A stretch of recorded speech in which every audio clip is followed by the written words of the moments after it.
Hi అండి. ఈరోజు నేను క్యాప్సికమ్ పొటాటో కర్రీ చేశాను. ఈరోజు మా ఆయన బాక్స్ పెట్టేయమన్నారు, అందుకని తొందరగానే వంట చేసేసాను. వంట అయితే చాలు, అన్ని పనులు అయిపోయినట్లే అనిపిస్తుంది. తర్వాత మా బాబుకి రెడీ చేసి అంగన్వాడికి పంపించేశాను. నేను ఈ క్యాప్సికమ్ను ఫస్ట్ టైం మా అత్త కూతురు మెచ్యూరిటీ ఫంక్షన్లో చూశాను. అప్పుడేమో ఇంత పెద్ద ఫంక్షన్ కదా, పచ్చిమిరపకాయలు కోయడానికి ఎక్కువసేపు పడుతుందని చెప్పి ఇంత పెద్ద పచ్చిమిరపకాయలు తెచ్చారేమో అనుకున్నాను.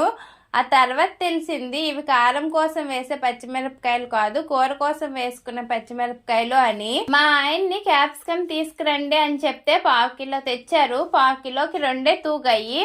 ఒకటేమో మొన్న చేసిన వెజ్ రోల్లో వేస్తే, ఇంకొకటి ఈరోజు కర్రీ చేశాను.